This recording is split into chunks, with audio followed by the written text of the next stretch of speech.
Ah, apa yang kamu lakukan? Ahlong, apa yang kamu lakukan? Ahlong, lepaskan aku. Saya ingin pulang. Ahlong, kamu idiot.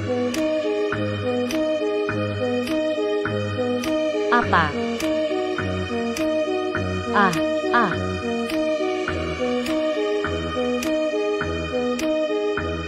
Pasangan ini sedang menonton TV bersama. Tiba-tiba menekan gadis ke tempat tidur. Siap melakukan kejahatan pada gadis. Tidak disangka, dikalahkan oleh gadis. Langsung didorong saja jatuh ke bawah. Benar-benar membuat pria kehilangan muka. Gadis ini adalah istrinya, bernama Feng Mei. Ibu telah meninggal sejak masih kecil. Dia tinggal bersama ayahnya. Kepribadian tidak begitu memperhitungkan. Seperti anak laki-laki. Tapi bahkan hal yang anak laki-laki tidak berani lakukan. Dia juga tidak ragu menantangnya. Belasan tahun telah berlalu. Dia telah tumbuh menjadi wanita yang cantik. Banyak bocah di desa sudah lama menaksirnya. Tapi hatinya sudah ada satu orang. Dia adalah Ahlong, kapten tim tari naga desa. Keduanya sudah kenal dari kecil. Setelah dewasa, juga bersama setiap hari. Hubungan mereka juga semakin baik. Keduanya secara alami menjadi suami istri. Saat pesta pernikahan, pasangan pengantin maju untuk bersulang. Tidak lama kemudian, Ahlong minum sampai tidak bisa berdiri tegak. Ini membuat Feng Mei sangat tidak rela. Jadi suruh orang membawa Ahlong kembali ke kamar. Dan dia untuk membuat orang yang datang bersulang tahu diri, mundur. Beraninya mengambil mangkuk yang lebih besar dari wajahnya, mengisinya penuh dengan arak. Kemudian minum habis dalam seteguk. Meskipun langkah ini membuat orang banyak mundur. Tapi dia sendiri juga mabuk sampai tidak sadar. Dalam keadaan linglung, tidak sengaja memanjat jendela dan memasuki kamar pernikahan. Berbaring di samping Ahlong dan tertidur. Pagi selanjutnya, Ahlong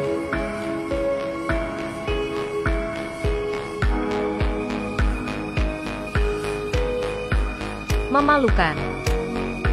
Keluarga Ahlong menemukan keduanya berbaring di ranjang yang sama. Seperti melihat sesuatu yang tabu. Ayah mertua bahkan saking marah. Memaki Feng Mei dan Ahlong yang tidak mematuhi aturan. Ternyata di desa mereka ada satu kebiasaan. Gadis setelah menikah tidak boleh tidur sekamar dengan suami. Dia harus tinggal di rumah ibu selama 3 tahun. Baru bisa secara resmi menjadi istri pihak laki-laki. Selama ini, mereka berdua tidak boleh bertemu. Kebiasaan setempat ini dikenal sebagai pulang kampung. Feng Mei mengerti, dia telah membuat kesalahan. Jadi pura-pura belum bangun, baring dan tidur lagi. Bawa orang bersama ranjang. Kembali ke rumah ibunya. Tidak peduli bagaimana mereka memanggil, tidak ada jawaban. Ayah mertua langsung marah. Benar-benar menyuruh orang membawa Feng Mei ke rumah ibunya bersama tempat tidurnya. Di tengah perjalanan, Feng Mei tidak hanya tidak menyadari kesalahannya. Sebaliknya, dia mengerjain orang yang dibawa tempat tidur. Dia telah lama tidak suka kebiasaan ini. Mana mungkin bisa bertahan tidak melihat Ahlong selama 3 tahun. Ayah mengerti apa yang ada di pikirannya. Supaya tidak membiarkan Feng Mei melanggar aturan. Hanya bisa mengunci dia di dalam rumah. Tapi Feng Mei terus tidak menyerah. Ketika ayah tidak tahu, diam-diam menyelinap keluar. Kemudian, kita tidak boleh bertemu sendirian. Saya ingin bergabung dengan tim naga. Jadi aku bisa melihatmu setiap hari. Siapapun tidak bisa mengatakan apa-apa. Tidak bisa. Belum pulang kampung. Tidak boleh datang ke desa kami. Jangankan bergabung dalam tim naga. Dia bertanya mengapa Ahlong tidak datang mencarinya. Tapi Ahlong tidak hanya tidak menjelaskan. Sebaliknya, merasa Feng Mei melanggar kebiasaan. Feng Mei tidak peduli untuk ini. Datang dan diskusi dengan Ahlong. Ingin bergabung dengan tim tari naga. Dengan cara ini, bisa bertemu Ahlong secara terang-terangan. Ahlong ragu-ragu. Mengapa kodok ini terus memanggil? Feng Mei langsung menendang Ahlong ke dalam air. Ahlong tiba-tiba sadar. Sebenarnya, dia juga tidak ingin tidak melihat Feng Mei selama 3 tahun. Tapi apa yang dia katakan tidak ada guna. Harus ada persetujuan dari ayah. Tapi saat ayah tahu tentang hal ini, Feng Mei juga berkata demikian.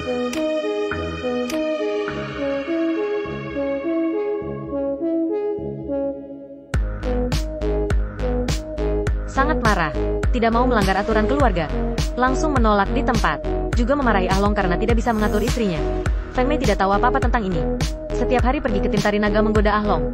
Ini membuat Ahlong tidak memiliki wibawa sama sekali di dalam tim. Ahlong tidak ingin setiap hari dikerjain oleh Feng Mei. Tidak lagi peduli dengan wibawa ayahnya. Bertaruh dengan Feng Mei. Ya.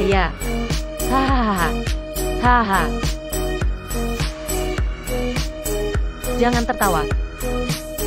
10.000 meter. Ahlong. Saya punya satu ide.